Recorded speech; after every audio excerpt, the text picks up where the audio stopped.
también hiciste las coordinaciones de política monetaria y fiscal y inversiones financieras. Ese es un riesgo permanente. Al alza, un entorno externo más favorable, realmente no se habla mucho de eso, pero no lo podemos descartar. Una inflación que caiga más rápido, hay algo de eso, en algunos puntos probablemente está viendo eso y eso le da más margen de acción, por supuesto, al Banco Central para dar impulso a la economía y menores tensiones políticas en la región, podría también ser, o podría ser exactamente lo contrario, no sabemos qué pueda pasar. Eso era lo que tenía, el mensaje que tenía para entregarles a ustedes.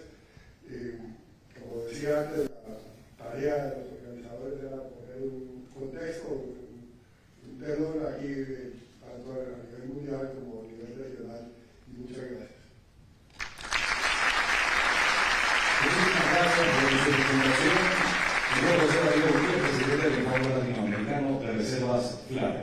A continuación, el titular del Ministerio de Economía y Finanzas presentará el desempeño de las finanzas públicas, al igual que información relevante sobre la política fiscal presente y planificada para el año 2024. Recibimos al ministro de Economía y Finanzas, su excelencia Carlos Fernández Valdovinos.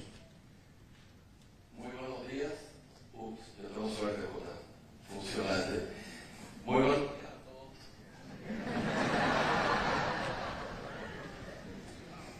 Funcionaba. Está como mi equipo Cerro Porteño. Buenos días a todos. La verdad que para mí es un honor estar acá. Un evento, J, que empezamos hace 10 años. Me acuerdo que la primera edición de Perspectiva la habíamos hecho acá con el apreciado Germán Rojas, entonces ministro de Hacienda cuando eso. Yo como presidente del Banco Central y me pone muy contento de seguir teniendo un auditorio que tiene mucho interés en esta evaluación que se viene haciendo de la economía paraguaya ya desde hace 10 años.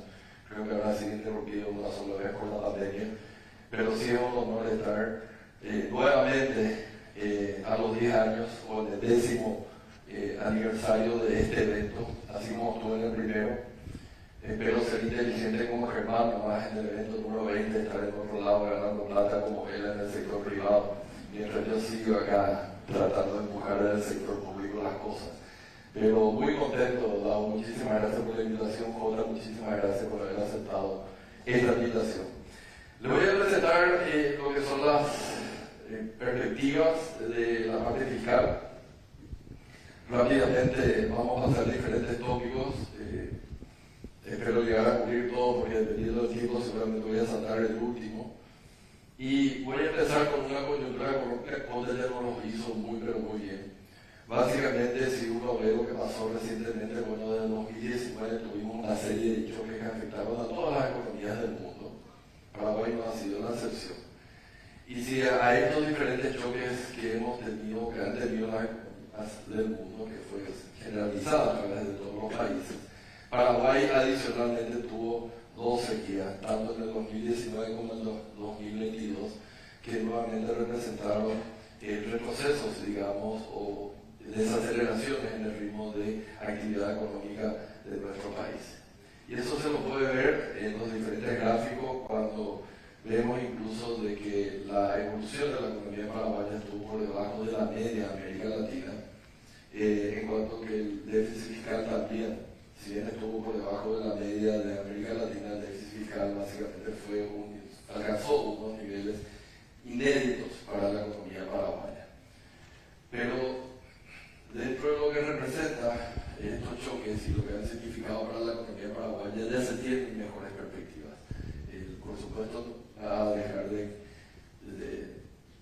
no voy a destruir la sorpresa del querido Dao que va a darnos las últimas proyecciones para el 2024, pero estas son proyecciones del FMI. Y básicamente se nota ya que la economía paraguaya dentro del 2023 al 2024 va a estar normalizándose. Eso se ve en las proyecciones del Fondo Monetario, incluso se ve también en los indicadores de actividad económica de corto plazo, que es el IMAE.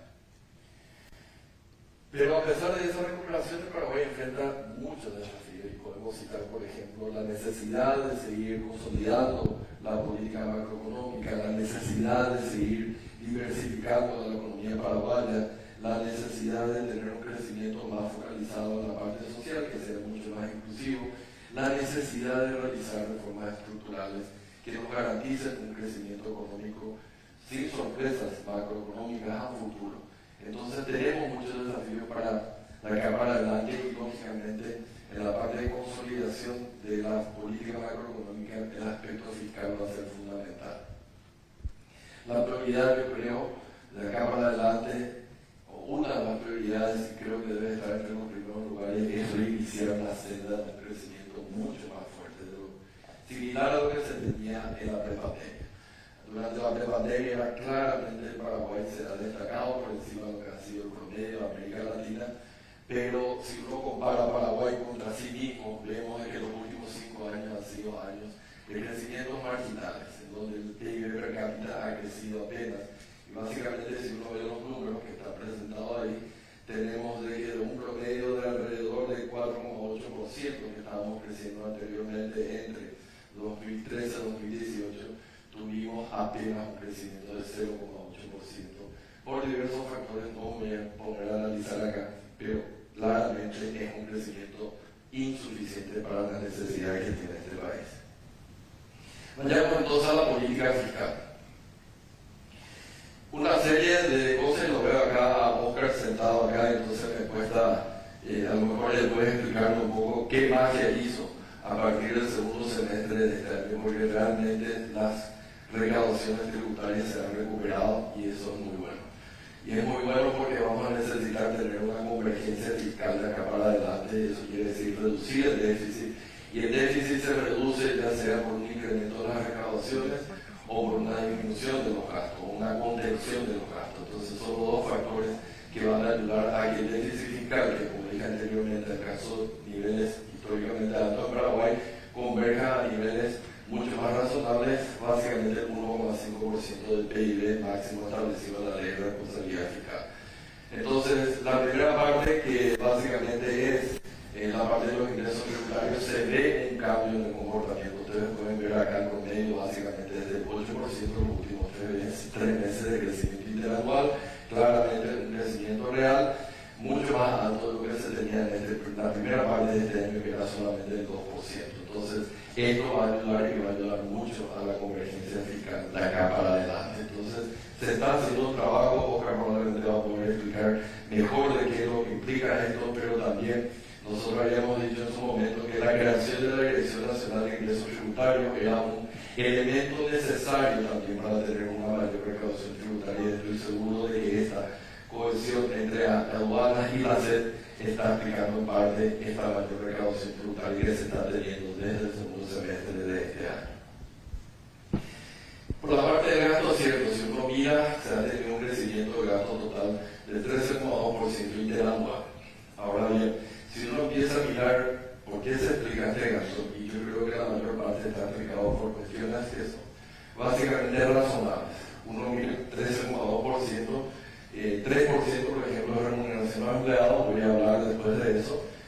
Una parte se explica por los intereses, lógicamente eso implica las mayores tasas que anteriormente Jota nos había hablado, han hecho de que se encarezca el financiamiento y lógicamente el costo del servicio de la deuda paraguaya, ya sea externa o interna, ha subido, y eso explica el aumento en el pago de intereses que se tiene con respecto al año anterior. Y tenemos también un incremento en las prestaciones sociales, y acá tenemos no solamente jubilaciones, sino la parte que son las transferencias sociales, que son muy importantes, como una red de contención social de la gente que está en niveles menos favorecidas en la economía paraguaya. Pero veamos cada uno de estos incrementos que explican el 13,2% de mayores gastos. Si uno va a la parte de remuneraciones, está aumentando a un ritmo de 9,4% versus lo que es el año 2022. Pero cuando uno analiza internamente qué explica, y básicamente son mayores salarios, digamos, para la gente del MEC, para el Ministerio de Salud, para el Ministerio del Interior y el Ministerio de Defensa, es decir, educación, salud y seguridad. Son los 3 sectores claves que creo que tenemos que seguir apostando acá en Paraguay, y básicamente eso es lo que explica la mayor remuneración, el mayor gasto en salarios que se está teniendo este año con respecto al año 2022. Dentro de todos es un incremento salarial. Lógicamente necesitamos ver también de que estos mayores salarios se traduzcan en mejores servicios también para la gente en términos de educación, de salud y de defensa. Pero básicamente los fondos están ahí para tener una mejor remuneración para la gente que está en estos sectores que son los claves de toda economía. En cuanto a las jubilaciones y pensiones, se ha tenido un incremento también de tal manera a abarcar a más gente. Recientemente incluso se ha hecho un ajuste del 25% de las transferencias sociales del Tecoporá, que creemos que eso va a ser algo importante para la gente que está recibiendo esta transferencia. No es un monto elevado, cierto, pero es un 25% para esa gente y básicamente implica simplemente el reajuste por los niveles de inflación que se han acumulado desde el inicio de este programa. Pero básicamente el ingreso de las transferencias es para la gente mucho más vulnerable que se tiene acá en la economía paraguaya. Ahora bien, mucho se habla de que estamos gastando más y nosotros a un principio hemos dicho de que necesitamos gastar mejor, que el problema muchas veces no es una falta de recursos, sino es una mala asignación de los gastos. Y uno de los tantos indicadores que uno puede ver cómo se está gastando es ver qué representan las remuneraciones con respecto a los ingresos tributarios. Y siempre decimos la mayor parte de los gastos, de los ingresos se están gastando en remuneraciones al empleado público. Primero, yo creo que es una aceleración muy general, como vimos anteriormente, la mayor parte de los incrementos en remuneraciones se han dado en sectores clave, como dije, salud, educación, seguridad. Y en segundo lugar, ustedes pueden ver acá qué está pasando con remuneraciones con respecto a los ingresos tributarios. Y claramente se está viendo una reversión, primero un poco más larga, pero que está en la parte sombreada abajo, y después lo que estamos viendo justamente desde el segundo semestre. Estamos realizando una contención de los gastos y se ve claramente que el porcentaje, digamos, de los ingresos tributarios que están siendo utilizados para remuneraciones del personal público va claramente reduciéndose. Lastimosamente no tengo más largo esto, pero básicamente el nivel mínimo que se llegó, que fue allá por el año 2003-2004, fue alrededor del 60%. En aquel entonces, si ustedes recuerdan bien, ha sido más que por un ajuste en la parte de remuneraciones, fue porque se hizo la gran reforma tributaria y eso incrementó enormemente los ingresos del gobierno. Pero ese 60%, si uno mira un periodo un poco más largo, es alrededor del 63%. Ese es el nivel, digamos, no quiero llamarlo natural, pero es el nivel básicamente normal que ha tenido la economía paraguaya de remuneraciones sobre ingresos tributarios. Y en este momento ya estamos nosotros alrededor del 64%. Es decir, estamos casi como en el mejor momento en donde tenemos que las remuneraciones no se llevan la mayor parte de los ingresos tributarios y sobra impuestos para otros tipos de gastos. La convergencia 3 que quiero hablarles es la cuestión de convergencia fiscal al déficit que tenemos nosotros. Y acá quiero hacer énfasis en lo siguiente. Nosotros tenemos que saber diferenciar entre el impacto que está teniendo la tasa de interés y el impacto, que es algo totalmente exógeno, y el impacto que puede tener la política fiscal, que es en la parte del gasto público que más o menos uno tiene mayor control. Y a mí me gusta mirar ambas cosas, ¿sí? El déficit total y el déficit primario. ¿Por qué el déficit primario? Porque es la parte que excluye los intereses. Entonces, básicamente, ¿qué está pasando con la parte de la política fiscal que puede controlar el gobierno? Y acá podemos ver qué está pasando con el gasto corriente primario. ¿Verdad? Es la parte de gasto que uno controla como gobierno, porque la parte de interés es totalmente exógena. Y se ve claramente que la variación interanual va cayendo significativamente a lo largo de este tiempo y mucho más en los últimos 3 meses. ¿Verdad? En este momento el gasto corriente primario, es decir, el gasto que no es de capital y que también excluye los intereses, es básicamente el gasto corriente que podemos controlar, está creciendo apenas a un 4% en términos interanual. Esto es lo que va a garantizar la convergencia, digamos, a lo largo del tiempo, y la convergencia del déficit que podemos controlar más directamente, es decir, la parte que no incluye los intereses. La parte de inversión, le veo a la guía ministra acá presente, que es la que siempre está ahí para, no le puedo decir como ley, no hay plata obviamente le tengo que dar plata para seguir manteniendo los niveles de inversión que tenemos hasta recientemente. Tenemos que encontrar el espacio fiscal para darle, digamos, un 3% del PIB para gasto. Me acuerdo que anteriormente la mitad de los gastos de capital únicamente eran financiados con el endeudamiento, la otra parte era justamente financiado con lo que sobraba de los impuestos. Y esta dinámica que tenemos del gasto corriente primario es lo que va a garantizar de que los niveles de inversión puedan mantenerse alrededor del 3% del PIB por año, sin necesidad de que recurramos al 100% del gasto de capital siendo financiado por mayor endeudamiento. Y lógicamente esto va a ser clave de acá para adelante. Necesitamos garantizar que el sector privado también apueste o se quede, digamos, con parte de lo que son, como responsable en parte de lo que son los gastos de capital a través de alianzas pública-privada. Ahí hay proyectos que creo que ya en el año 2024 vamos a estar anunciando, ministra, para algunas APP que vamos a ir haciendo porque necesitamos mayores infraestructuras, pero el problema es que no tenemos tanto espacio fiscal para financiar toda la infraestructura que necesitamos, entonces el sector privado va a ser un jugador clave en lo que se viene. Y bueno, a pesar de todo lo que ha evolucionado, digamos, el déficit fiscal que implica mayor endeudamiento, los niveles de endeudamiento del Paraguay se mantienen, digamos, relativamente bajos, eso comparativo con otros países de la región, pero los mercados también nos están diciendo de que no tienen mayores preocupaciones con respecto a los niveles de endeudamiento del Paraguay. Eso puede verse en el ENVI, que es un indicador, digamos, de lo que es el costo de endeudarse afuera, y está muy por debajo de lo que es el costo para los países de América Latina. Una cuestión importante acá es la cuestión del endeudamiento. Para nosotros no solamente es importante la cantidad de endeudamiento, sino la calidad de endeudamiento. Nosotros tenemos el compromiso de empezar a apostar más por el mercado local o por la guaranización de nuestra deuda. Va a ser fundamental de acá para adelante que aprovechemos de que la política macroeconómica paraguaya es creíble y de que existen inversionistas dispuestos a optar por bonos del Tesoro paraguayo que están expresados en guaraní. Y decimos una primera operación de desdolarización de la deuda. Esto ha sido por un valor de $100 millones, con una tasa de interés, ustedes pueden ver ahí, muy interesante para nosotros, para un préstamo que vence dentro de 10 años. Entonces, esa es la temática que tenemos con respecto a los niveles de deuda del Paraguay. Vamos a apostar por la guaranización de la deuda que tengamos. Así que pronto vamos a estar seguramente saliendo, si las condiciones se dan, por una emisión de deuda en guaraníes para los inversionistas, tanto locales como del exterior. Y la percepción de riesgo continúa igualmente buena.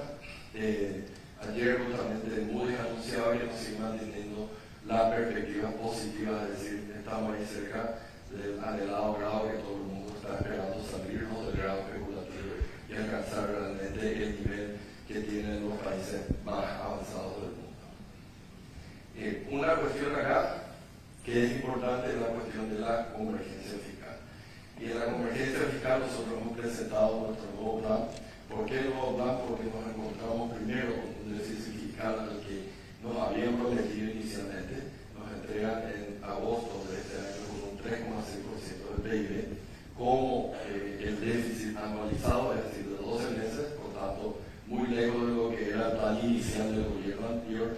Y en segundo lugar, porque hay una buena cantidad de atrasos, ¿verdad?, que no fueron contabilizados y que nosotros hemos pasado una ley de medidas extraordinarias para hacer frente a estos atrasos, tanto con farmacéutica como con constructores. El compromiso está ahí, de que vamos a ahorrar esas deudas, porque todas las deudas deben ser pagadas, pero hicimos un plan de convergencia mucho más razonado, como yo le llamo irrazonable, en el sentido de que va a ser un plan de convergencia creíble, cumplible y finalmente que no tenga ningún efecto en la economía por un ajuste altamente innecesario. No estamos en las condiciones que recibió Javier Milei como para tener un ajuste en un solo año, digamos, y llegar al 1,5, dado el déficit que vamos a tener este año, que es el déficit heredado.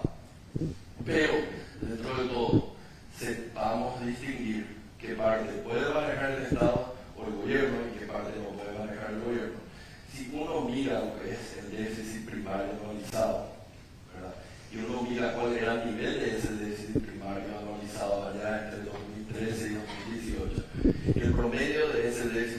primaria anualizado es de alrededor del 0,7%. Con el presupuesto que tenemos aprobado para el año 2024, básicamente estamos convergiendo a los niveles de déficit que se tenían en esos años, que eran los años normales. Básicamente con el presupuesto 2024, el déficit primario anualizado del 0,8%, básicamente el mismo número que se tiene para el déficit primario entre 2013 y 2018, por tanto, realmente, si bien no se ve una convergencia total en términos del déficit total, sí se ve una convergencia total en términos del déficit primario anualizado para el año 2024. Eso da mucha tranquilidad y da mucha tranquilidad al inversionista, a los agentes económicos, de que las condiciones ya se están normalizando en la parte fiscal. Esta estabilidad fiscal, que como dice, va a ser fundamental para seguir contribuyendo al crecimiento y a la generación de empleo. Pero no, voy a repetir, es el sector privado el que finalmente va a terminar, digamos, creando el empleo, creando el dinamismo económico. Lógicamente contamos con ellos para tener mejores años acá para adelante. Me detengo acá en la parte de reformas estructurales, lo último que voy a tocar.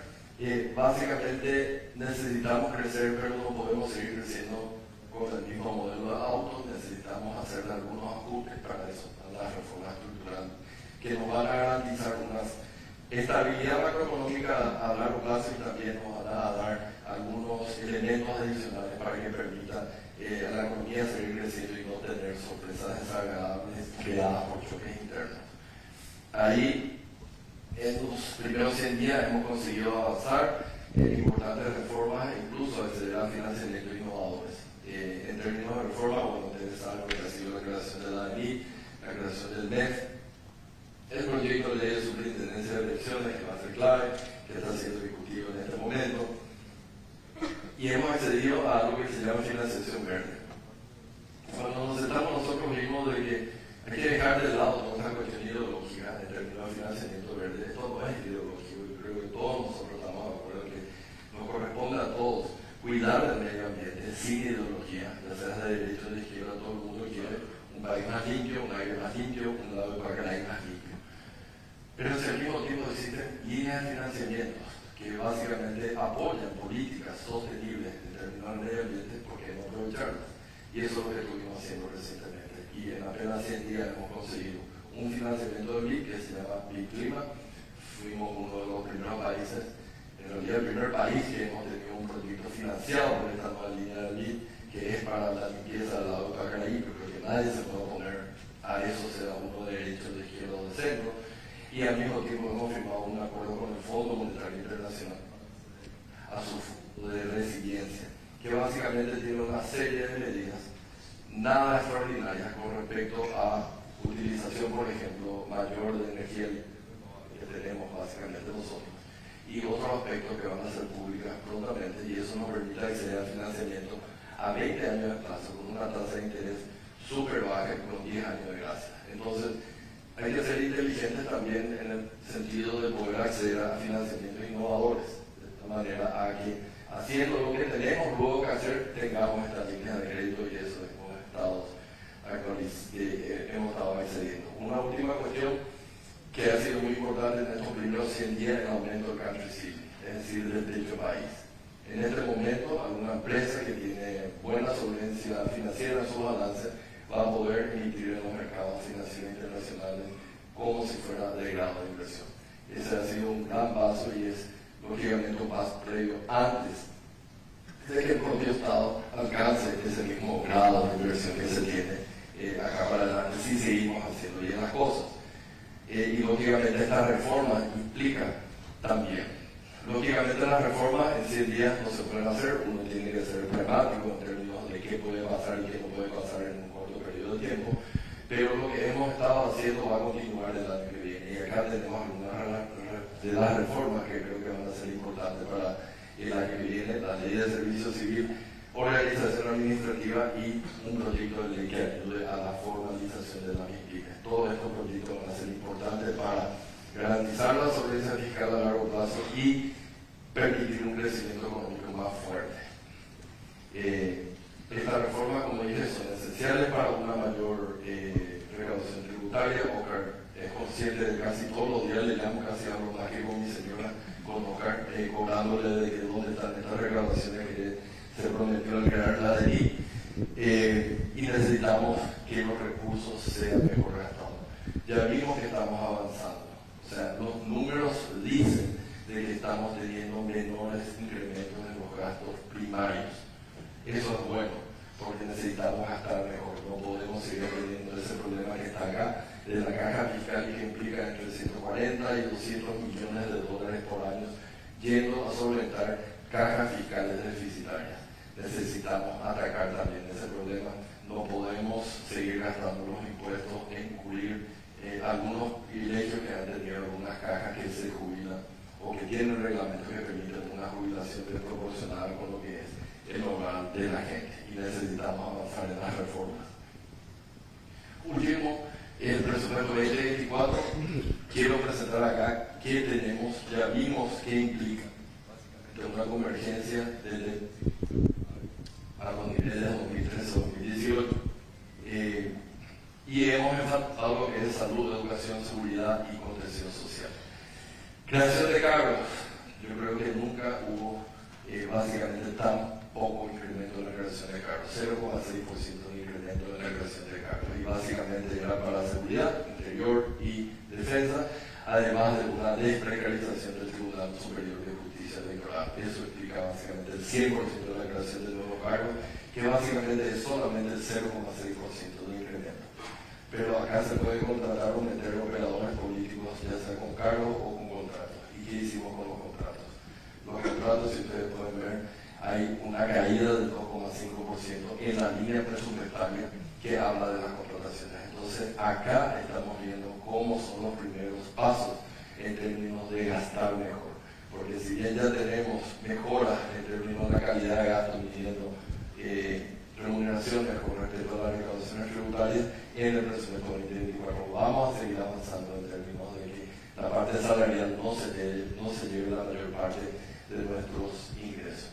Y le dimos más a salud, salud creo que resolviendo incluso el problema de la deuda atrasada va a tener básicamente 300 millones de dólares para medicamentos, 300 millones de dólares única y exclusivamente para medicamentos. Nunca el Ministerio de Salud Pública tuvo tanto para medicamentos, ya va a ser una cuestión de ejecución de los 300 millones de dólares para medicamentos que le estamos poniendo a disposición del Ministerio de Salud, para que la gente encuentre realmente el medicamento cuando vaya a los lugares. Y además hemos garantizado los recursos para el equipamiento de los dos grandes hospitales que se tienen, uno en Colonia Oviedo, otro en el sur, y además para la creación de más de 100 nuevas unidades familiares de salud. Entonces, se ha dado mucho énfasis en la cuestión de salud, y dentro del corto plazo que tuvimos, hemos encontrado los recursos para aumentar el presupuesto de salud. También le hemos aumentado el presupuesto de seguridad, estamos viendo la cuestión de los linces y demás, se están garantizando los recursos para el mantenimiento y funcionamiento de los 600 nuevos linces, por ejemplo, que se tienen a partir de este año, del año que viene, perdón. Y en términos de educación, hemos cumplido con el compromiso trazado que se tenía con los docentes, hemos cumplido con 4 de los 5 años del escalafón docente, hemos cumplido con el reajuste que se tenía que hacer por inflación para el salario básico profesional, hemos dado más para los kits escolares, hemos dado más para la merienda escolar. Entonces, todo esto que estamos dando en salud, educación y seguridad, básicamente lo hicimos en un periodo de 15 días, así que le agradezco que está presente mi viceministro de Ciudad, pues se han comportado increíblemente bien porque han encontrado los recursos. Es decir, cuando se tiene la voluntad política, se encuentran los recursos para focalizar el gasto en donde es más necesario. Sabemos que educación es fundamental para la gente del futuro. Y por último, en cuanto al bienestar y protección social, enfatizamos el presupuesto del Ministerio de la Niñez. Ustedes pueden ver el 13% de aumento que tiene ese ministerio, chico, pero por lo menos se le está dando más y se está garantizando también mucho más dinero, el ajuste del 25% para el programa Tecoporá, por ejemplo. Muy importante. Acá está el impacto de Tecoporá. Si una familia recibe Tecoporá, de todas las familias que reciben Tecoporá y existe un niño, en el 92% de los casos, ese niño se va a la escuela y se vacuna. el impacto que se tiene para el futuro de esos niños. Es muy importante eso. Y en términos del presente, ese programa también permite de que la gente salga de la extrema pobreza, ¿verdad? Allí habría 1,7% más de la población dentro de la extrema pobreza y 2,1% de la población dentro de la pobreza si es que no tuviéramos este programa. Entonces este programa de de contención social es importante no solamente para el futuro de los chicos que van a la escuela incentivados por este programa, sino también para el presente, porque le permite paliar en algo su situación de pobreza que tiene. Así que por acá paro, muchísimas gracias y bueno, espero haber quedado con una maravillosa proyección del 7% de crecimiento para el año 2024. Muchas gracias.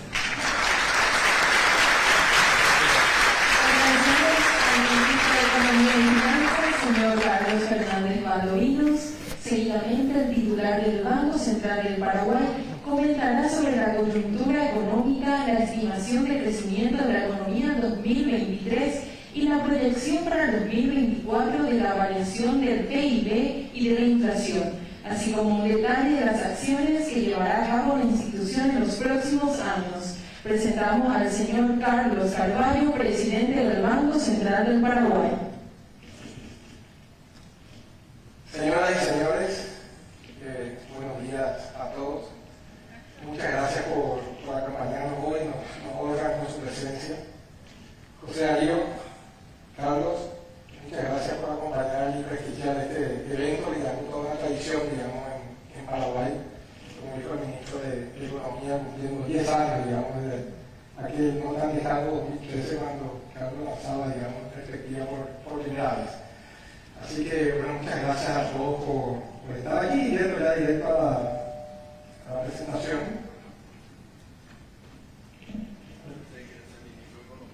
Sí, parece que sí. Me parece que no voy a cambiar la presentación.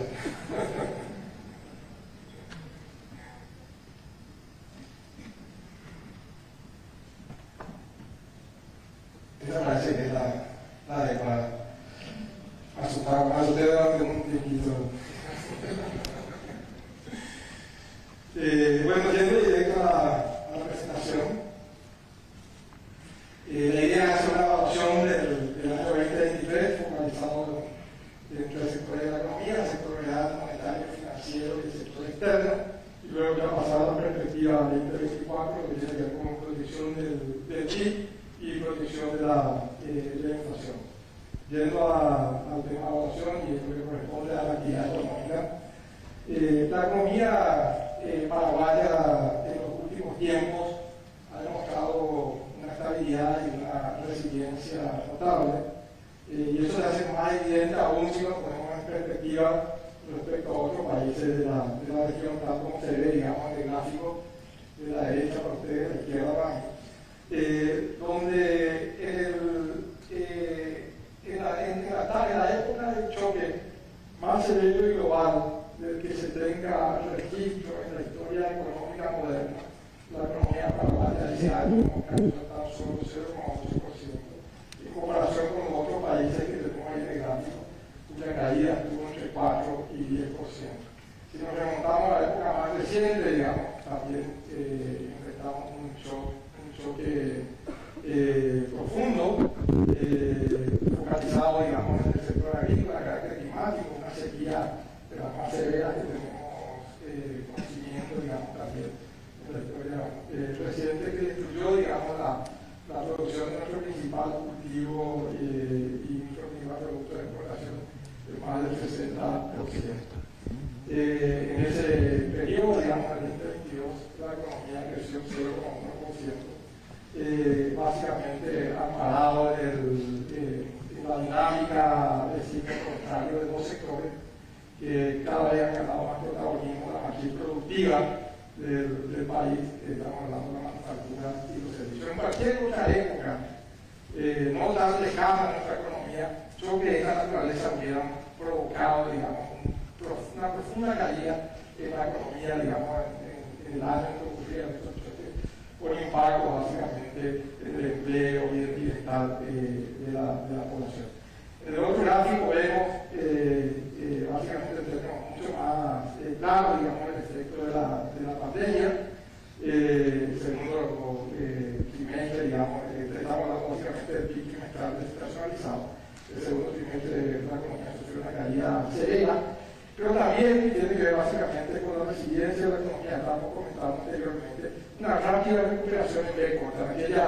En aquella oportunidad, me acuerdo aquellos años, discutíamos con qué estaríamos a salir nosotros, digamos, ¿verdad? Y nos terminamos saliendo con la B corta y una B corta muy ajustadita.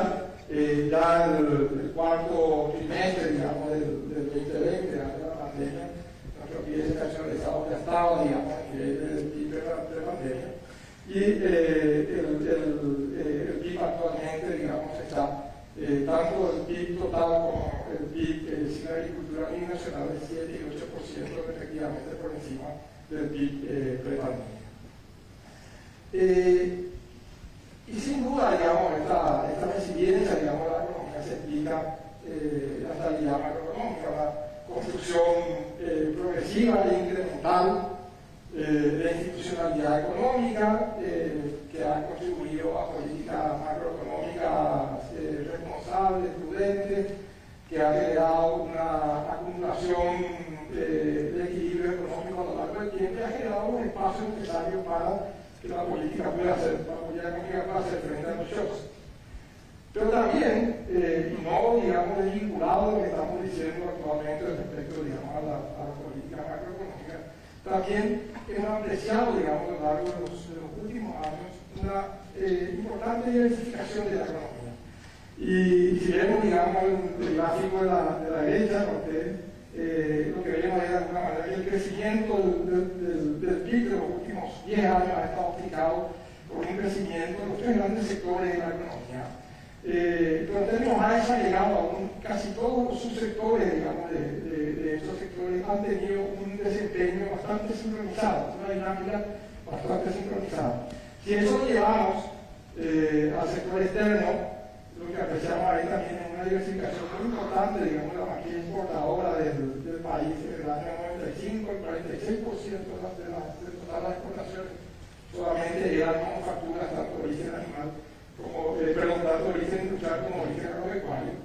Y en el 2022, 64% de nuestras exportaciones respondían a esos sectores. Si entramos un poquito más dentro de eso, tenemos básicamente el fuerte crecimiento de la maquila. La maquila hoy representa 2,5%, las exportaciones de maquila representan 2,5% del PIB, cuando en realidad acá representamos solamente 0,4%. Y eso no es menos relevante porque de alguna forma esa característica de la maquila exportadora en nuestro país implica, digamos, un comercio interindustrial mucho más importante, y eso de alguna manera favorece la estabilidad, digamos, en el comercio internacional. Pero no solamente eso, sino que también tiene un impacto, digamos, en la generación de un mercado laboral más especializado, de una densidad, digamos, una organización productiva más eficaz, y tiene de alguna manera también externalidades positivas sobre otros sectores de la economía. Lo mismo pasa con la inversión extranjera directa, que ya representaba un 18% del producto, en realidad ya representaba solo 10% del producto. Y nosotros ahora recibimos inversiones de más de 46 países, más de 45 países, cuando algunos años atrás eso apenas avanzaba en 30 países. Y lo mismo, digamos, en cuanto a los mercados a los cuales exportamos. Hoy en día estamos exportando más o menos a casi 150 mercados. Y todo eso de alguna forma opera en un sentido favorable para explicar de alguna forma esta mayor resiliencia y estabilidad de la economía. Para es un tema que también hemos venido conversando mucho con las calificadoras internacionales, que a veces quedan con una información pasada y no miran de alguna forma este proceso de evolución y de dinámica de la economía paraguaya.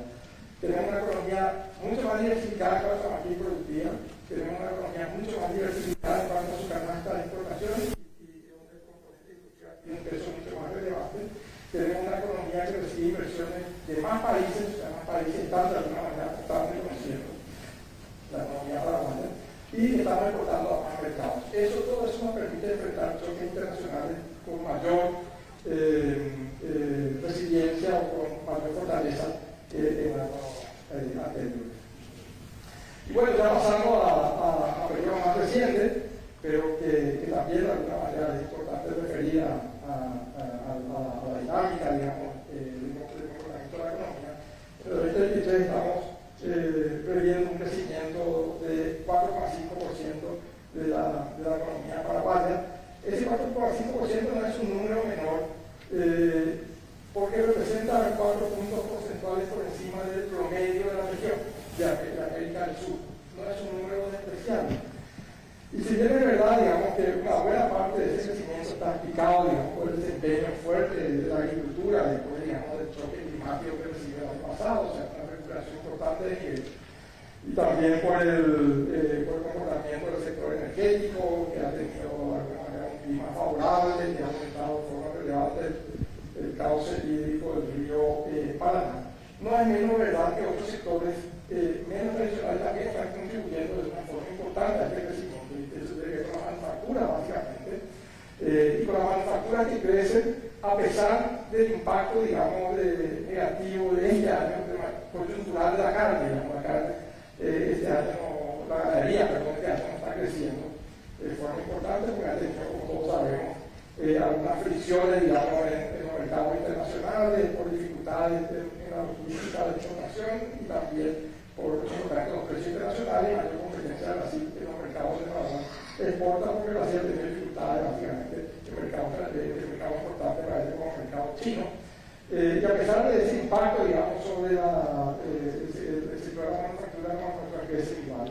La construcción también tiene un comportamiento negativo, coyuntural, que tiene que ver básicamente con dos factores, un ajuste de nivel, digamos, en comparación sobre todo lo que se había generado en el periodo de la pandemia, o el inmediato post pandemia, digamos, donde la inversión privada, digamos, habitacional, sobre todo, creció de forma muy importante. Ahora estamos viendo un ajuste de nivel y creemos que va a querer, digamos, de una dinámica importante a partir de ese nuevo nivel, digamos, en términos de las construcciones.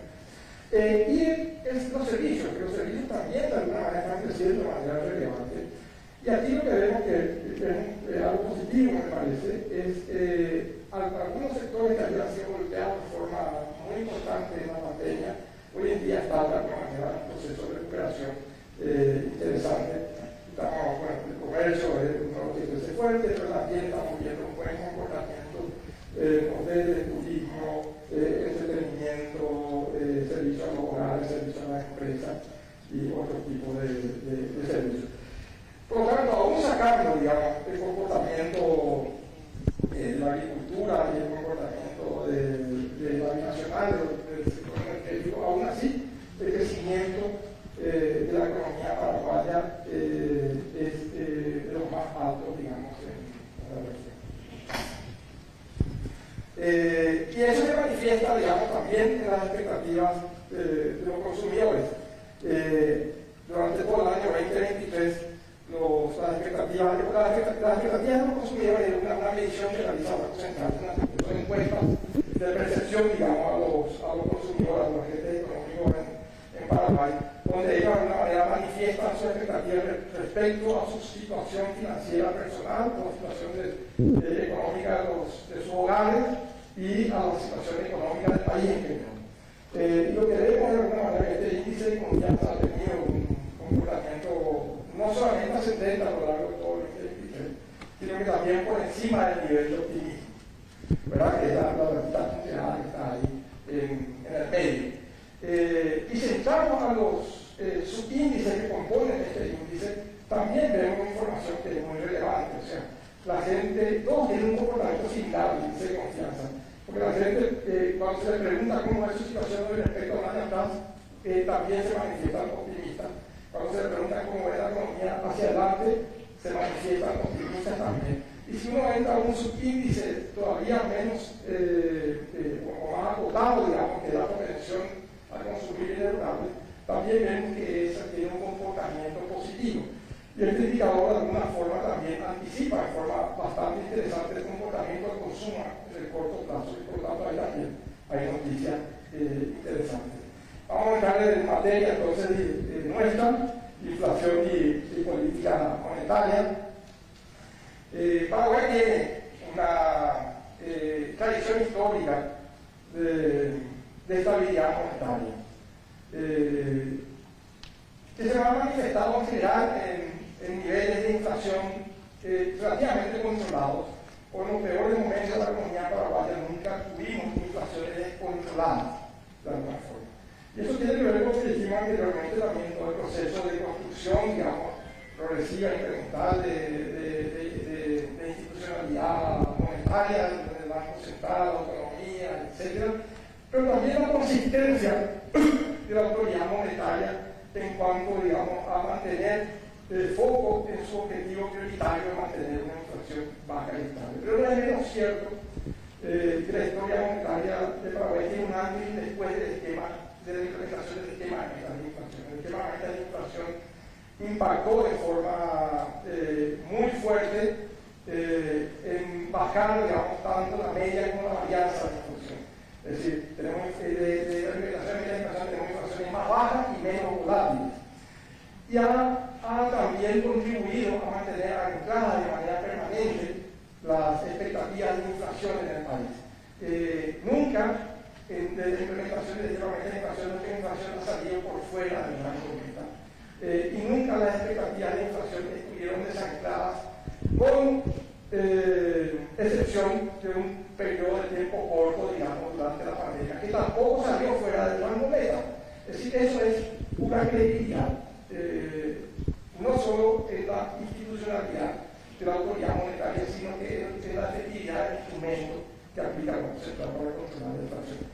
Y esa inflación relativamente controlada, esa construcción de espacios, digamos, que se ha logrado a lo largo del tiempo, ha permitido que durante la pandemia el Banco Central implementara políticas profundas, digamos, que coadyuvaran el esfuerzo fiscal que se hizo durante esa época. Y en 4 meses, recuerdo que estaba en el historia del Banco Central, la discusión era cuán profundo nos vamos. Y lo que veíamos era como no había amenazas en términos inflacionarios, realmente estábamos convencidos de la credibilidad, digamos, del Banco Central y las clases, digamos, que dijimos respecto a las expectativas de inflación, y no podemos ir al máximo. Y para ahora eso es al máximo, de alguna forma. Eso se puede ver en este gráfico, donde se demuestra que en menos de 4 meses el Banco Central bajó 325 puntos básicos su tasa de política monetaria. Y no solamente eso, sino que implementó una serie de medidas de provisión de liquidez al sistema financiero, de flexibilizar, digamos, de alguna forma, para que el sistema financiero también acompañara el proceso contracíclico, digamos, de mitigación del impacto sobre al sector productivo y las familias en el país. Fuimos de todos los países que hemos comparado ahí, porque esos países que tienen políticas monetarias responsables también, fuimos el que más profundo fue en este instrumento. Y cuando tuvimos la vuelta, cuando empezamos a ver la resaca, digamos, de la medida aplicada durante la pandemia, cuando empezamos a recibir los choques, digamos, en los precios de los commodities, alimentos y combustible, energía, etc.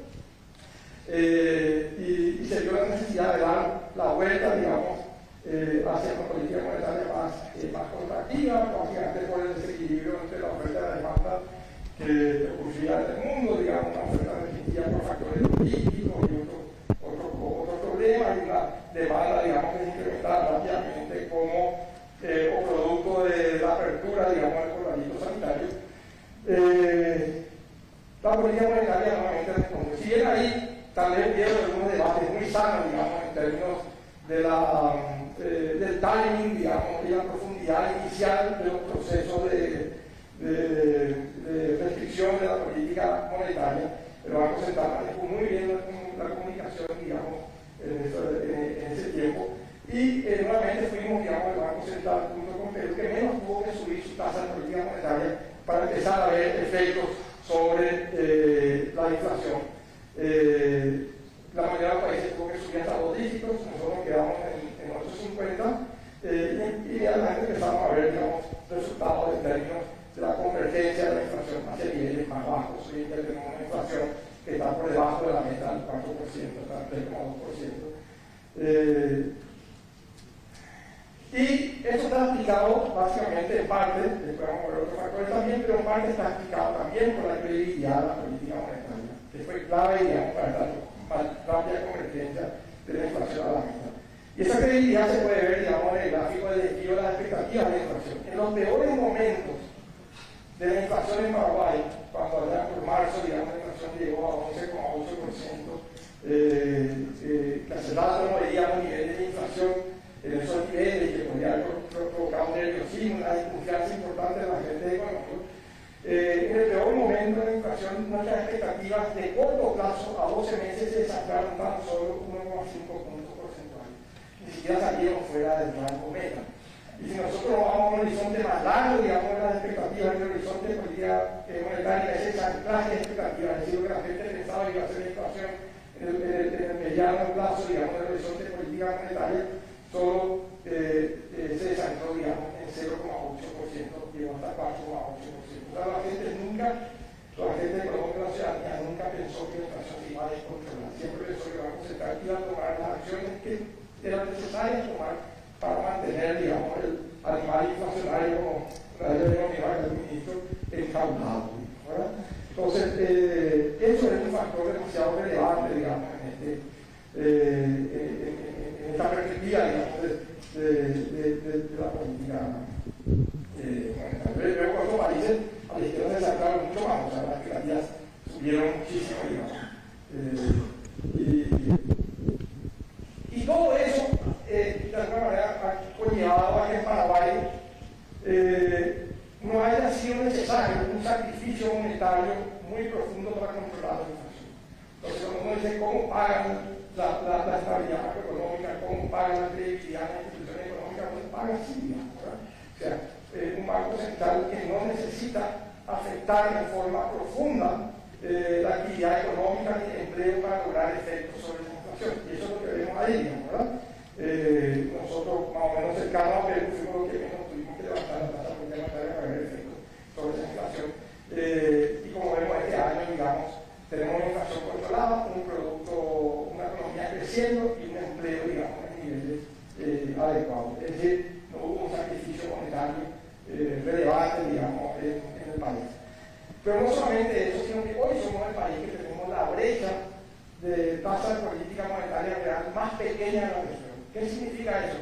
Significa básicamente que nuestra tasa de política monetaria, menos la expectativa de inflación, menos nuestra tasa local, es la menor en toda la región. ¿Y qué significa eso? Nuevamente, traducido al cristiano, significa que somos el país, digamos, que estamos más cerca de la neutralidad monetaria, estamos más cerca de la normalidad monetaria en toda la región. Y aquí podemos ver, digamos, un ejemplo de Paraguay, digamos, con otros países.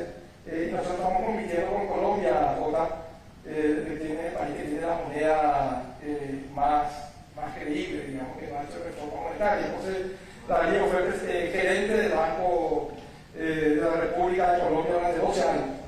Y el Banco Central de Colombia, y el gerente es la máxima autoridad del Banco Central, por lo tanto, también responsable de los logros de Colombia.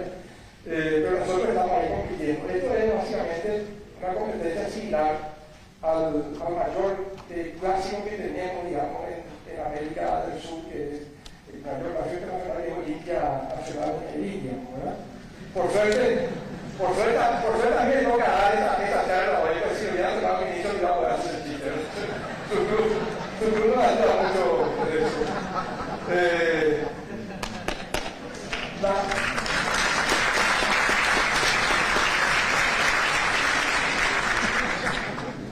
Pero para completar la historia, digamos, de la inflación y de la política monetaria, hay que decir también que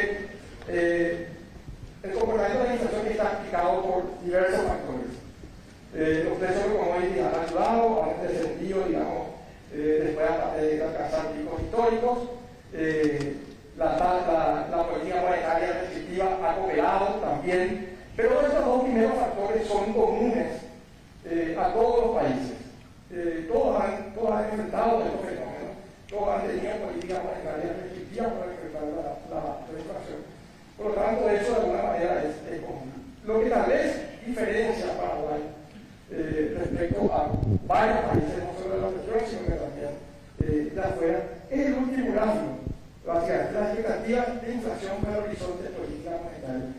Vean ustedes que desde enero del 23, cuando aún teníamos, digamos, nivel inflacional con el mundo, digamos, etc., ya los agentes económicos pensaban que en todos los horizontes de política, 12, 18, 24 meses, digamos, la inflación iba a estar en la meta del Banco Central, es decir, 4%. Y si vemos, digamos, el pequeño periodo de desanclaje de expectativa, fueron 9 meses, uno de los más pequeños, digamos, en toda la región, y nunca superó el rango meta del Banco Central, como dijimos anteriormente. Entonces, estas menores presiones del ámbito externo, el perfil restrictivo que hicimos de la política monetaria, las expectativas, en el caso de Paraguay, la entrada a la meta que explica, digamos, el comportamiento de la inflación hoy en Paraguay. Y si comparamos nuevamente con el resto del mundo, nosotros tenemos dos medidas de inflación de adentro de la meta, la inflación total y la inflación núcleo por debajo de la meta, pero la otra medida subyacente de inflación también dentro de la meta.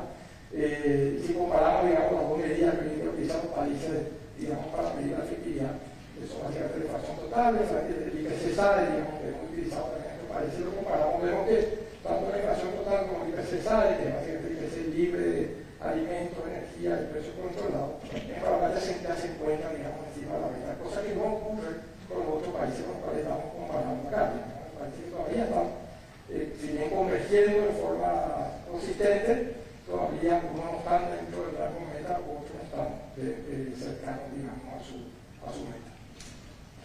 Y bueno, en este contexto el BCP comenzó con un escenario de inflación controlada, con un escenario de una inflación convergiendo en todas sus medidas, digamos, a menores niveles, a la meta de la Constitución, ha iniciado un proceso, digamos, de convergencia desde agosto de este año. Los 3 primeros meses reduciendo la tasa de política monetaria a 25 puntos básicos, un comportamiento prudente por parte del Banco Central, considerando que en ese periodo todavía prevalecía una alta incertidumbre, digamos, a nivel internacional, con todavía expectativas o probabilidades de aumento de tasas en la economía desarrollada en esos momentos, volatilidad en los precios de algunos commodities relevantes para nuestra inflación. Los conflictos bélicos todavía generando panoramas muy inciertos, digamos, y volátiles en esos periodos. Pero el Banco Central emprendió ese proceso. Las tasas de mercado comenzaron a reaccionar con los rezagos particulares de esos mercados y con el timing, digamos, que conocemos ahí, pero han comenzado a reaccionar. Ya más recientemente hemos tomado una decisión de política monetaria más profunda, de reducción de la tasa de política monetaria en 50 puntos básicos en la última reunión del Comité de Política Monetaria, porque lo que veíamos era básicamente un suavizamiento de la incertidumbre a nivel mundial, con una moderación, digamos, en el dinamismo del mercado laboral y la actividad económica en Estados Unidos, una probabilidad asignada por el agente económico a próximas subas de tasas de interés cercanas a cero, y una expectativa, digamos, de menor persistencia de políticas monetarias a los niveles actuales en el resto del mundo, menor volatilidad, digamos, en los precios internacionales, y todo eso, digamos, impactando también en un comportamiento, digamos, del dólar en los mercados internacionales, que ha empezado, digamos, a depreciar, que se ha depreciado en el último mes respecto a la moneda del resto del mundo. Todos esos factores, digamos, de relajación de esta incertidumbre, estas condiciones internacionales, nos motivaron, digamos, a la última reunión a ir un poco más un poco más profundo hacia el proceso de convergencia hacia el mayor nivel de neutralidad de la política monetaria. Sistema financiero,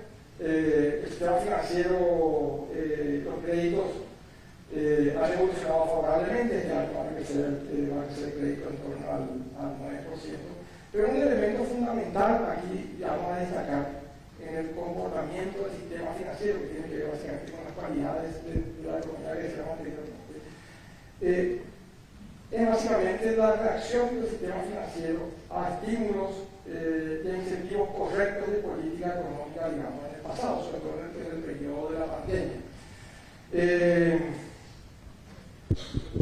La autonomía del Banco Central y la libertad económica de nuestro país, que permite que los precios de los diferentes mercados sean buenos transmisores de información, también permite que los agentes económicos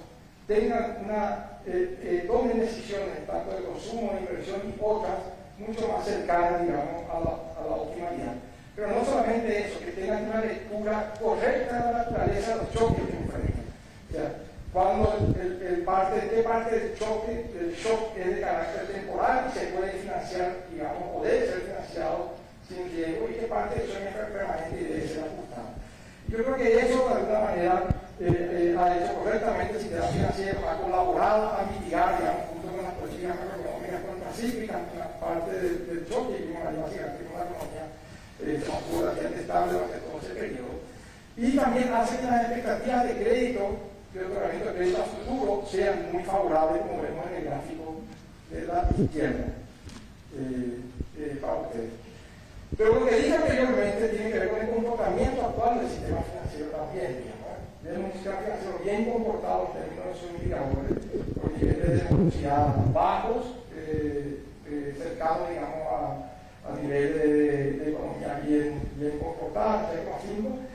Y si vamos, digamos, a la calidad de la cartera expresada, vemos también una convergencia hacia niveles mucho más bajos, digamos. Eso significa, de alguna manera, que el crecimiento del crédito, el tratamiento del crédito en el periodo de la pandemia no deterioró de forma relevante el balance, no solamente del sistema productivo, sino que también del sistema financiero en este caso, que ya tenemos de alguna manera un comportamiento de calidad de la cartera buena, un aumento de la rentabilidad del sistema financiero y indicadores de solvencia muy por encima de los mínimos exigidos, digamos, por las normas regulatorias y por los estándares internacionales, ¿verdad? Un capital duro sobre activos y contingentes ajustados por riesgo del 13%, por encima del 8% que es el mínimo exigido, y un tiempo de 17%, muy por encima del 12% de exigido en la regulación. Por otro lado, destacar algo que si bien también no forma parte de la análisis de coyuntura, creo que es un elemento muy importante para destacar. El sistema de pago ha sido una innovación de las más importantes del sistema financiero en los últimos tiempos, porque ha impactado, digamos, en la calidad con que se realizan las transacciones a nivel de la sociedad. Y ha sido aceptado fuertemente, el típico ejemplo de una política pública aceptado o aceptada de forma profunda, digamos, por la sociedad. Nosotros vemos que desde 2014 el CIPAP representaba el 41% del producto en ese año. Las transacciones de CIPAP hoy en día representan los 124% del producto y sigue creciendo, porque esta es una tendencia que sigue, digamos, como vemos, si uno pasa la tendencia va para arriba sin parar. Y eso es muy importante porque impacta en términos de inclusión financiera, impacta en términos de seguridad de las transacciones y le compite, digamos, al efectivo, que es algo que en términos de seguridad es deseable ir disminuyendo, digamos, el uso de las transacciones. Sector externo, ya voy terminando nuestro plantito, tenemos un régimen cambiario flexible. Este no es un tema menor porque es una política monetaria en meta de inflación efectiva, con un instrumento, digamos, con un objetivo y un instrumento, como debe ser. Otros bancos centrales cercanos a nosotros, me acuerdo que decían la autoridad del partido chino, ¿de acuerdo?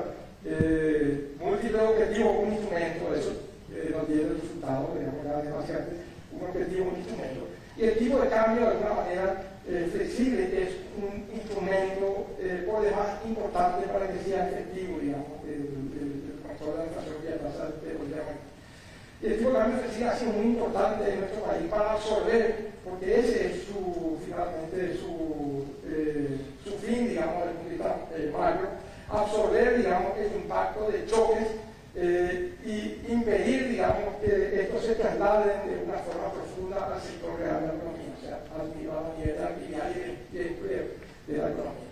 Y eso lo vimos, por ejemplo, en el año 2015, cuando los términos de intercambio cayeron 40%, cayó, digamos, el precio de los bienes que Paraguay exportaba al mundo, que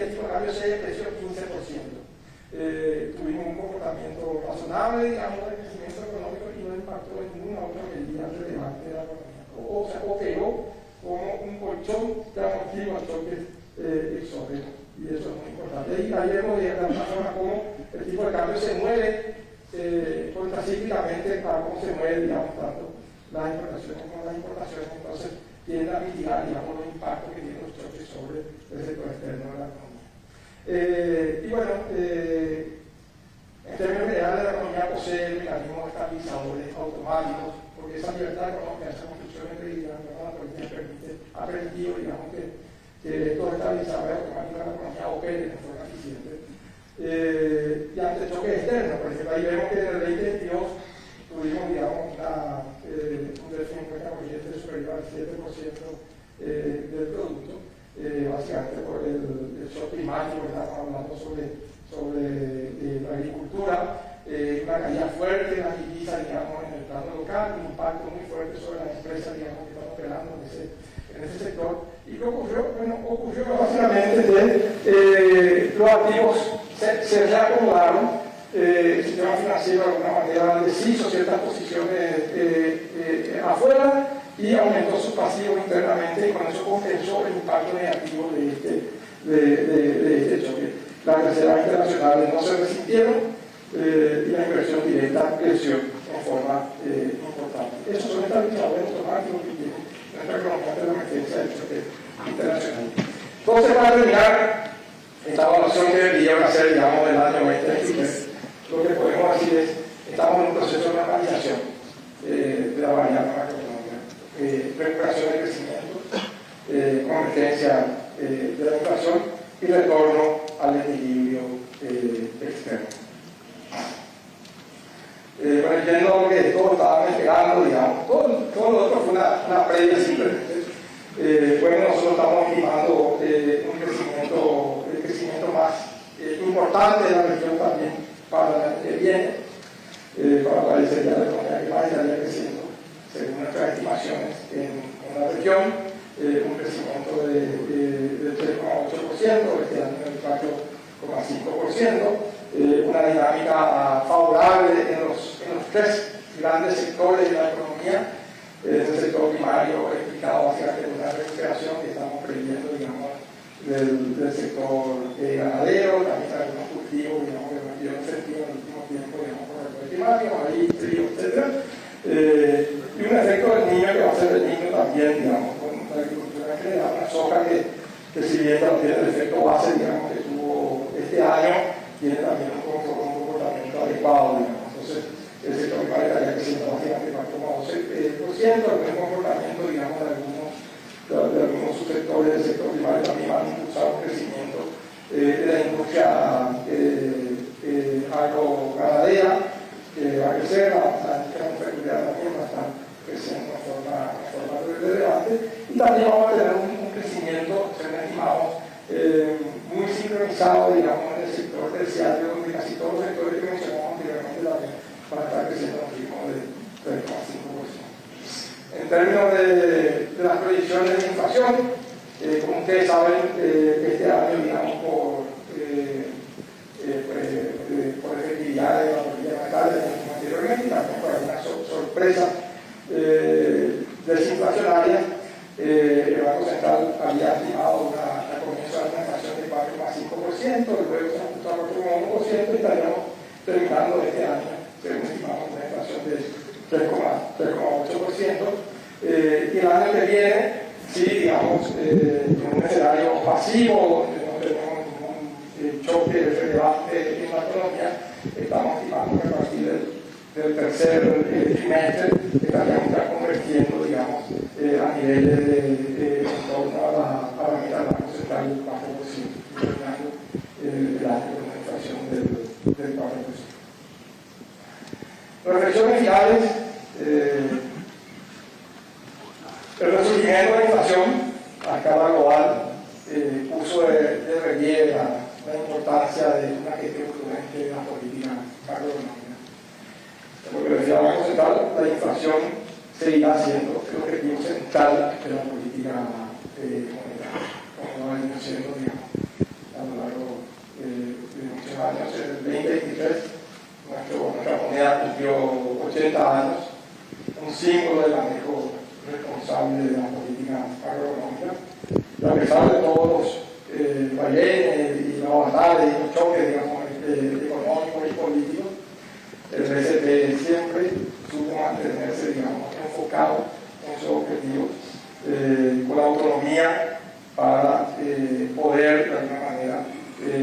lidiar con los dos mandatos que la sociedad debe mantener una inflación baja, estable, un sistema financiero eficiente, íntegro y estable. Las condiciones macroeconómicas mejoraron desde el 2023, las perspectivas para este 2024 son favorables, son buenas. Y finalmente el DCP mantiene su firme compromiso con la estabilidad de precios y el sistema financiero. Un entorno previsible, como el que otorgamos desde el DCP, conocimiento sólido desde el punto de vista, digamos, de la política monetaria es fundamental, es un requisito necesario para avanzar en las reformas que impulsarán un crecimiento económico más elevado, inclusivo y sostenible. Es decir, el apoyo a la agenda de reformas estructurales del ministro de Economía y Finanzas, nosotros lo vamos a otorgar de una política monetaria responsable que otorgue previsibilidad a él, digamos, dado como ministro de Economía y Finanzas, con un rol mucho más importante en términos, digamos, de pensar crecimiento, productividad y reforma de mediano y largo plazo, pero también a los agentes económicos, tanto locales como extranjeros, de que en Paraguay se puede pensar a largo plazo, porque el Banco Central le va a proveer la estabilidad que necesita para que sus inversiones tengan el retorno adecuado. Muchas gracias.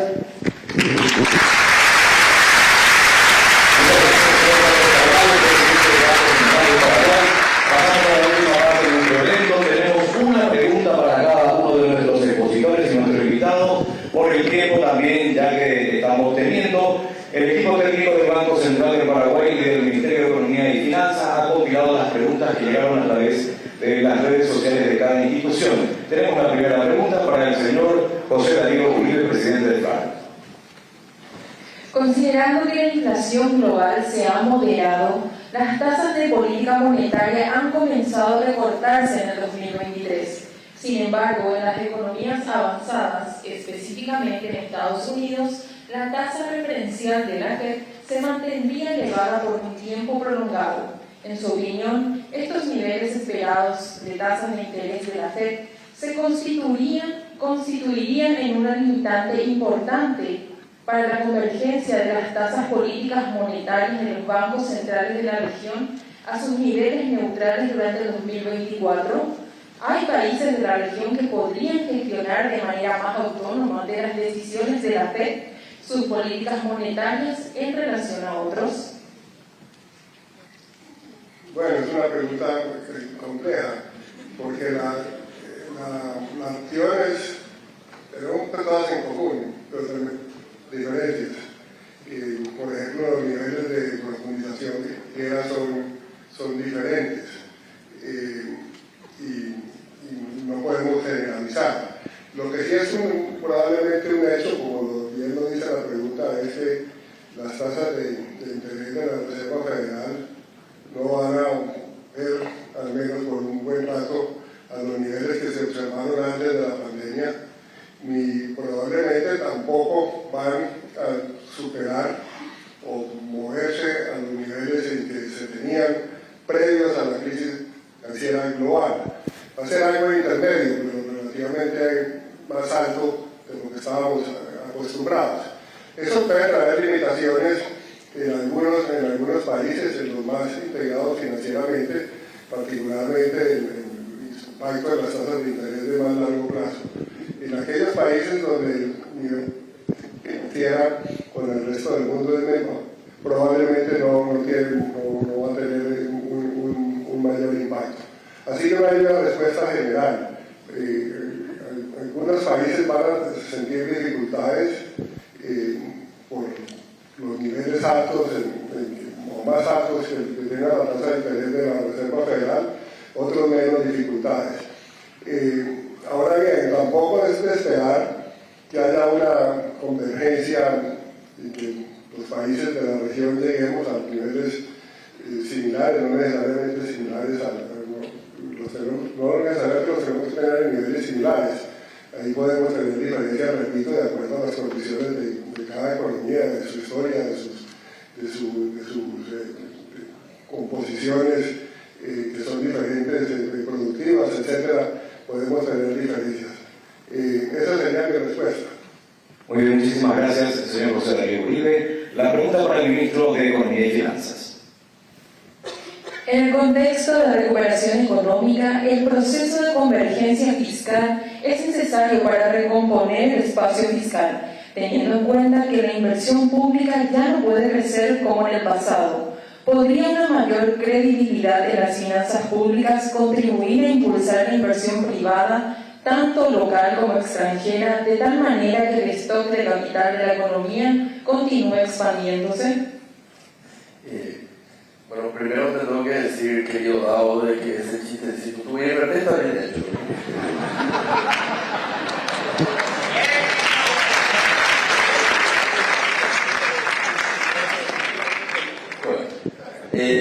Sí, claro, la cuestión de la participación privada va a ser fundamental, no solamente en la parte de infraestructura, sino en todo en general. O sea, la visión del gobierno acá es que siendo el Estado alrededor del 15% del PIB y el sector privado del 85%, no existe posibilidad de que vayamos a crecer sin participación del sector privado. Si el sector privado no recupera esa confianza que están mostrando los indicadores del Banco Central, si no apuesta por producir más, invertir más, generar mayores empleos. Y lógicamente en la parte de infraestructura ocurre la misma cosa. Tenemos una limitación que es la cuestión del déficit fiscal, ¿verdad? Estamos convergiendo en la parte del déficit primario ya a los niveles que teníamos antes de la pandemia, pero el déficit total tenemos que seguir ajustando, pero ahí va a entrar el sector privado a participar. Y yo creo que proyectos hay, o sea, nadie puede discutir que el aeropuerto es algo que puede redituar, la ruta 1 es algo que puede redituar, la ruta 6 es algo que puede redituar, como para que el sector privado invierta a través de la forma APP o a través incluso, para no confundir, iniciativa privada, que es algo similar, pero sin que el Estado esté anunciando un proyecto. El sector privado también puede venir a tener una iniciativa privada, convencernos a nosotros de que no necesitan recursos fiscales y apostar por una infraestructura que ellos también lo hacen necesario. Y eso va a ocurrir lo mismo en la cuestión de generación de energía o en la parte de transmisión de energía incluso. Va a ser fundamental toda esa parte, no solamente en términos de rutas o aeropuertos, sino también la parte de energía limpia y renovable del sector privado va a ser clave en la Cámara de Adelante. Muy bien, muchas gracias, ministro de Economía y Finanzas, Carlos Fernández Valdovinos. La última pregunta para el presidente del Banco Central del Paraguay, Carlos Carvalho. Usted ha presentado que en el caso de Paraguay las expectativas de inflación, si bien han aumentado durante las altas tasas de inflación del 2022, han permanecido dentro del rango y luego convergieron nuevamente a la meta. Según su opinión, ¿a qué se debe ese grado de anclaje de las expectativas de inflación en Paraguay y cómo esto contribuye a contener las presiones inflacionarias? Bueno, tal como mencionaba, creo que en la presentación, y esto es una coincidencia en general creo que tenemos a nivel de los colegas, digamos, en el país. Yo creo que eso se puede resumir en la palabra que es credibilidad, la política. Como vimos en la presentación, en los peores momentos de la inflación, en los peores momentos de incertidumbre económica mundial y regional, en los peores momentos, digamos, de nuestro país también, en materia económica, los paraguayos siguieron confiando en el trabajo del Banco Central y en que los instrumentos que tenían a su alcance iban a ser efectivos. Por eso las expectativas nunca se subieron de forma relevante, nunca se descontrolaron, nunca salieron fuera del rango meta.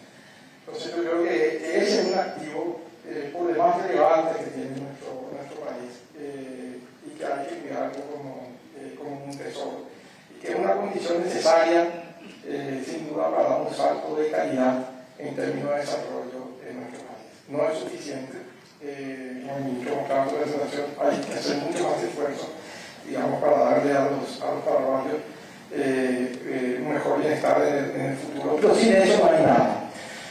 Sin políticas responsables, sin credibilidad en las políticas económicas, no tenemos nada. Y los ejemplos de países que cercanos a los nuestros nos demuestran eso. Ahora, entonces, sin duda, el anclaje de las expectativas es un factor fundamental. Si bien en nuestro país todos los mecanismos de transmisión de la política monetaria operan de manera eficaz, por todos los canales que conocemos tradicionales, digamos, de transmisión de la política monetaria, el canal de las expectativas es uno que demostró ser muy eficaz y eficiente en los últimos tiempos. Cuando la inflación comenzó a aumentar en nuestro país y en el resto del mundo, algunos decíamos, bueno, este choque tiene características de un choque temporal, pero ojo que no se transforme en una cuestión persistente. ¿Por qué? Por el riesgo de contagio que había en las expectativas. Esa era la discusión que yo mencionaba, el timing y la velocidad, digamos, inicial.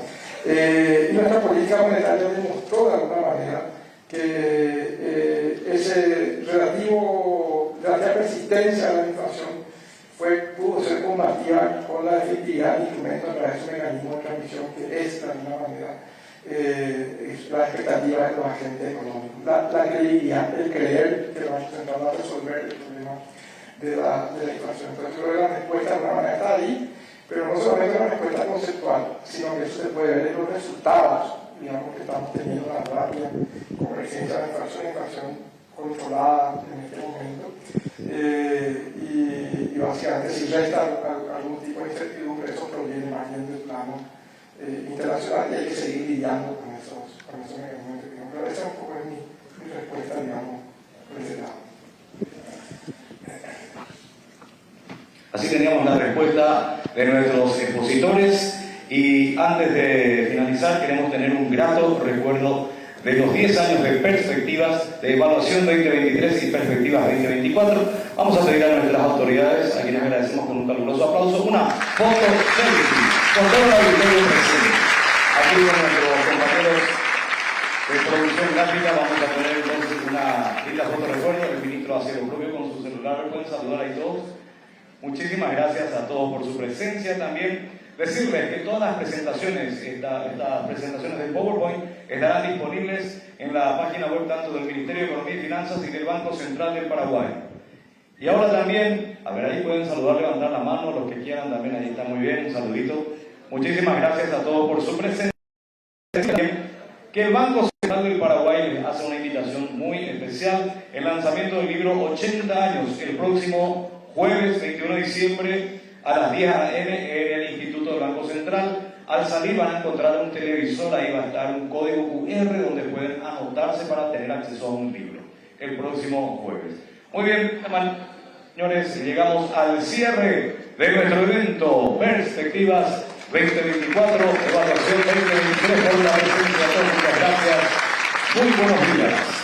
Culmina esta conferencia magistral a cargo de referentes del sector económico de nuestro país y también del Fondo Latinoamericano de Reservas, en donde destacaban principalmente números favorables en cuanto a crecimiento de la economía, no solamente de Paraguay, sino también de América Latina y el mundo. Para este año, según las proyecciones del Banco Central del Paraguay, se prevé un crecimiento del 4.5%, mientras que para el 2024 se habla de un crecimiento del 3.8%. Los expertos en economía, entre ellos el ministro de Economías y Finanzas, Carlos Fernández Baldovinos, hablaban de una estabilidad y por sobre todo de una resiliencia de la economía nacional gracias a las políticas monetarias y también el plan de convergencia. Hablaban de un retroceso también de la inflación, no solo en nuestro país, sino también a nivel regional, y son algunos de los aspectos que destacaban las autoridades. Con esto nosotros volvemos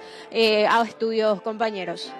Gracias, Jessica, por esta amplia cobertura desde la sede del Banco Central en este análisis de perspectivas económicas 2023 próximo.